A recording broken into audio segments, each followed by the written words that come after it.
सम्मानित मुल्क के मालिकों, मैं बौद्ध भिक्षु सुमित रतन। आज आषाढ़ पूर्णिमा है, आज गुरु पूर्णिमा है।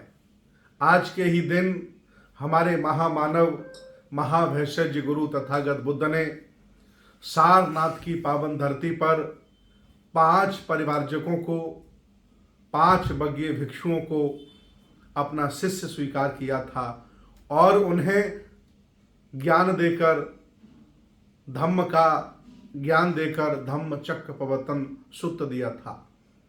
आज से ही पूरी दुनिया में बौद्ध जगत में बरसाबास का प्रारंभ होता है।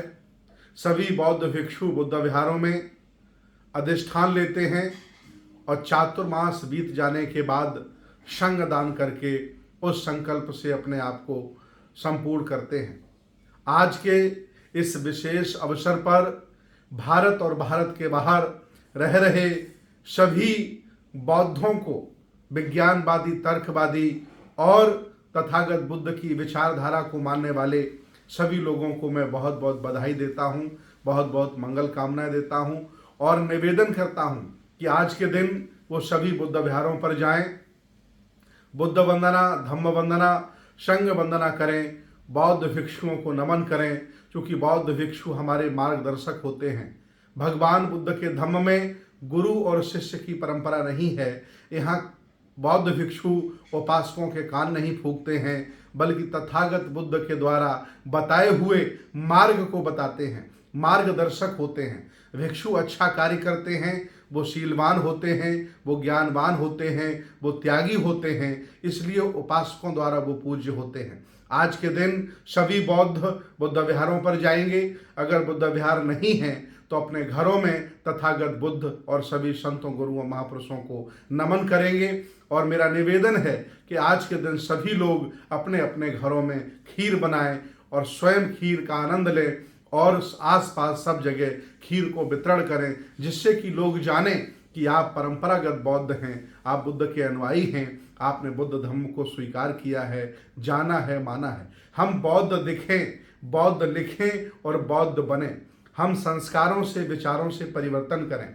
आज के विशेष अवसर पर मैं निवेदन करूंगा कि 5 बग्घीय जो ब्राह्मण बौद्ध भिक्षु थे, जो सन्यासी थे, जिनको तथागत भगवान बुद्ध ने आर्य अष्टांगिक मार्ग, 10 पारमिताएं और 4 आर्य सत्य देकर और कार्य कारण का सिद्धांत बताकर उन्हें एक अच्छा मार्ग दिया था, और वो मार्ग जिसे तथागत बुद्ध ने आविष्कार किया था। तो आज से ही बरसाबास प्रारंभ होता है। बरसाबास तथागत भगवान बुद्ध के समय इसलिए होता था क्योंकि आवास की बहुत समस्या होती थी, भोजन की बहुत समस्या होती थी, पानी बरसता था बहुत ज़्यादा, चारों तरफ बाढ़ आ जाती थी, रहने के लिए स्थान नहीं मिलता था। अगर बौद्ध भिक्षु रास्ता में चलते थे तो सांप काट लेता था, बाढ़ आ जाती थी, डूब जाते थे।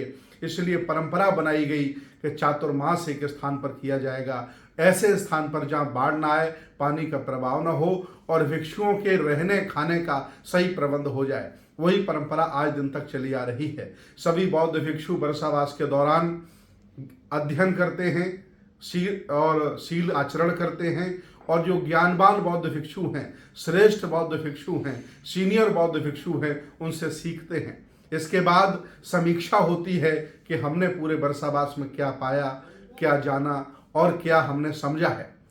जब हमारे 10 बरसाबास पूरे हो जाते हैं तो बुद्ध के दर्शन में, और बुद्ध के दर्शन में हमें थेरा कहा जाता है। जब हमारे 20 बरसाबास हो जाते हैं तो महाथेरा हो जाते हैं। इसके बाद भदंत कहा जाता है।